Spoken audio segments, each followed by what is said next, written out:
Alright guys, so I've got to be honest, I'm a bigger Zelda fan than a Harry Potter fan, it's true. You wouldn't know by looking at the channel, but they just announced the title for the new Breath of the Wild sequel, and I decided to release this video before the Hogwarts Legacy video I've been working on. Why? Well, there's a lot of good stuff in this one, and I don't even want a fancy intro, let's just jump right in. But right off the bat, this video will contain spoilers for the new 1.5 minute clip that was released earlier today as part of the Nintendo Direct. So, if you want to pause here and go watch that, I suggest doing so now. Also, I'm still getting over the flu, and I'm all locked up. I'll try and speak clearly. With that out of the way, let's talk about the new title, gameplay footage, and hints they left us here on Game Geek. Alright, boom. Right off the bat, without anything else coming on screen, we see this. An owl-like, or what I think looks like an owl-like carving on this mysterious cave wall. And for this, and from what we have seen elsewhere in the trailer, I think this does confirm the Zonai connection that people have been theorizing about on the internet for ages now. If you're unfamiliar with the Zonai, they are a mysterious race from the Faron region of the Breath of the Wild that died out for an unknown reason. The statues of owl and dragons left behind, though, give us some indication of their existence. So, with that in mind, plus context clues from other teasers, it's pretty safe to say that they will be some kind of feature in the new game's story. Okay, the next thing we see in the trailer, a cave painting with Moblins and Bokoblins. And yes, the Bokoblins still have those dorky, long, frickin' horns on their head, so it's likely that they will be keeping those in the game from what we saw in those earlier teaser trailers. So, that's a bummer, but if we can look past the horns, we do see they are standing on some kind of darker area outlined in red. This is very similar to the substance we know as malice from the first game, and it looks like it's spreading, just like what we saw in the teaser where Link loses his arm. Another thing to note is that there are various poses for the warriors. First, some have swords and shields raised in battle with an unknown symbol on their shield. Others have no swords and actually have their shields on the other side of their body, possibly hinting that they are fleeing or running away. And lastly, we have one clear shot of a soldier laying down, presumably dead, and there's a few others that are just barely on screen. This is clearly some kind of battlefield. Of what, though, we don't know exactly. If this is truly Zonai art, then this could possibly be from the war 10,000 years ago when the Divine Beasts were first created, and possibly not the calamity of 100 years before the first Breath of the Wild game. And on to the next scene. We will pause again. There is a few major takeaways from this, but first you can clearly see clouds and sun rays coming down. So it's implied that this carving is meant to take place up in the air. No surprises there. This is further implied by what they are standing on. At the very end of the teaser, we also see Link jump onto a similar kind of platform. If you look closely, the similarities on that platform and what the creature is standing on lead me to believe that they're the same kind of transport system. Link's platform does appear to be moving, so it's likely that this is some kind of mobile transport. For what, we don't know. But there is a strong connection here. Next, we see Zonai swirls around the owl-masked being. If you notice, there are 7 of them. We know in Zelda when we see 7s, it's generally representative of the sages. So this could be some kind of hint toward a more classic storyline involving the sages. Or not, but they were nearly non-existent in the first game, so a callback to this regular series trope could be kind of a cool thing to explore. As a quick side note, we see this carving on the left side here that actually appears just seconds later again in this carving, but in this section the carving is on the right. In both instances, there are runes just inside of them. I compared them to every known Zelda language, Gerudo, Twilight, everything that I could find, even old and new Hylian, but I couldn't find anything. Let me know what you think. If you found some connection that I missed, make sure to let me know in the comments. And if you're enjoying the video, subscribe for more content just like this. Anyways, past the runes, I'm actually not sure what that carving is. It could just be decorative as it has a left and a right side that we see, kind of acting as a frame, but the other thing it could represent is some kind of sky building, like from the Oocca in Twilight Princess. That large circle thing that kind of resembles a turbine up at the top. Or it could possibly be some kind of transport for Link in this game to move from the ground to the sky. Who knows? Moving on to the carvings of the 2 women in the teaser, it's fairly safe to assume that they're both Zelda. If you look down under the woman floating upwards, you'll notice the same red tendrils creeping upward at her, likely more malice trying to consume her or take her captive for the Triforce. The interesting thing that we see carving Zelda do is forming some kind of circle with her hands and the hands of someone else. We don't ever get a perfectly clear shot of who that someone is, but the very last few seconds of the trailer do give us kind of a hint. Slightly obscured by the title card, we do get an idea of who the other half is. If you look closely, you'll see the other figure. Notice the larger hair carvings, bigger overall size, and then this offshoot of what might be a headdress coming out of the corner. That triangular shape has already been seen, of course, in the owl-faced being.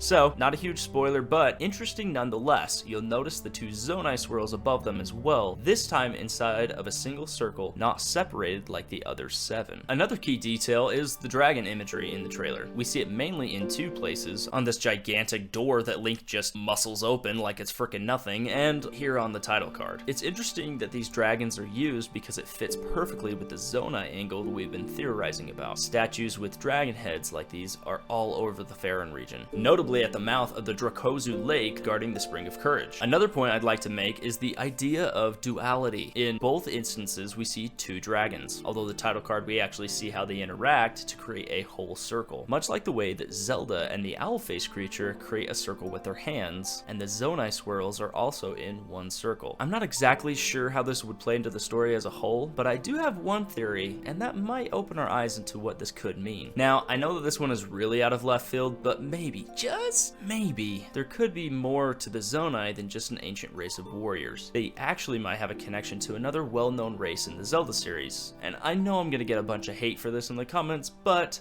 what if they are part of the mysterious group of the Twilight? There's a couple of connections I would like to make. First of all, they're both referred to as tribes, both shrouded in mystery. Secondly, the Twilight, specifically the Twilight Princess, was known to be quite a bit taller than most Hylians, which could explain why in this picture the owl-faced person is quite a bit taller than Zelda. The other key detail goes back to that theory about duality I mentioned a little bit earlier. If duality is going to be a big theme, that was also a big theme in Twilight Princess. So having the duality of regular Hyrule and Twilight Hyrule again makes a pretty strong case for the Twilight being a feature in this new title. And of course, the last bit that really got me thinking about all of this was from the final frames of the teaser, the Master Sword wrapped in Twilight designs. You can say these are Zonai, we can argue about it all day, but they are very reminiscent of what we saw in Twilight Princess. And even the title, Tears of the Kingdom, when we last saw, had a Princess of Twilight shedding a tear over leaving her brave knight and friend, Link,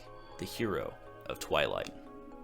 Plus, you freaking get the Bow of Twilight and Wolf Link amiibo in Breath of the Wild. Come on, I just miss Midna. Anyways, thanks for watching. Be sure to check out this video next, and I'll see you in the next one.